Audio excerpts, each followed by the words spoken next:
बेडकिहाळ येथील लोकप्रिय उषाराणी हत्तीचे निधन। मानाच्या हत्तीच्या निधनाने परिसरात हळहळ, अश्रू अनावर झाले।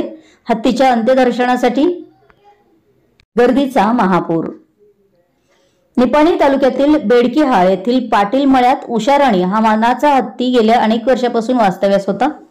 जैन धर्मातील अतिशय तीर्थ असलेल्या श्री क्षेत्र कोथळी कुप्पनवाडी ट्रस्टचा हा उषाराणी हत्ती वय 52 या हत्तीचं आज शनिवार दिनांक 10 ऑगस्ट रोजी अल्पशा आजाराने निधन झालं। आचार्य रत्न देशभूषण महाराज यांनी कोथळी कुप्पनवाडी ट्रस्टसाठी त्यावेळी हत्तीचं पिलू आणलं होतं। बेडकिहाळ येथील पाटील यांच्या मळ्यातील खास करून बनवण्यात आलेल्या हत्तीचं वास्तव्य गृहातच राहत असे, त्यामुळे बेडकिहाळ व परिसरातील नागरिकांना त्याचा विशेष लळा लागला होता।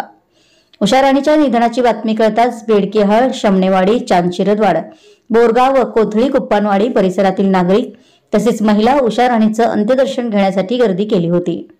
तर यावेळी बऱ्याच जणांना अश्रू अनावर झाले।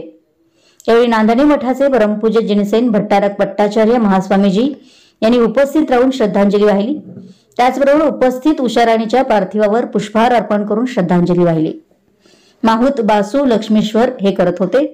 उषाराणी हत्ती आजवर शेकडो पंचकल्याण महापूजेत सहभागी झाली होती।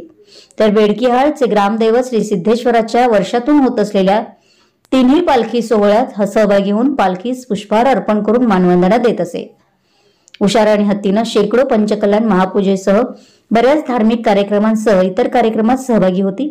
तर जाणता राजा, महानाट्य मालिका व अनेक सिनेमा या हत्तीने काम केलंय। आज सायंकाळी क्रेनच्या साह्यानं खुल्या ट्रकमध्ये मृतदेह ठेवून वाद्यांच्या गजरात गावातून उषाराणीची मिरवणूक काढण्यात आली व कोथळी येथे विधिवतपणे अंत्यसंस्कार करण्यात आले। हत्तीच्या निधनाचे अंत्यसंस्कार करण्यासाठी शासकीय वन विभागाचे अधिकारी उपस्थित होते। यावेळी चिकोडी, निपाणी तालुक्यातील जैन धर्मियांसह इतर नागरिक मोठ्या संख्येने उपस्थित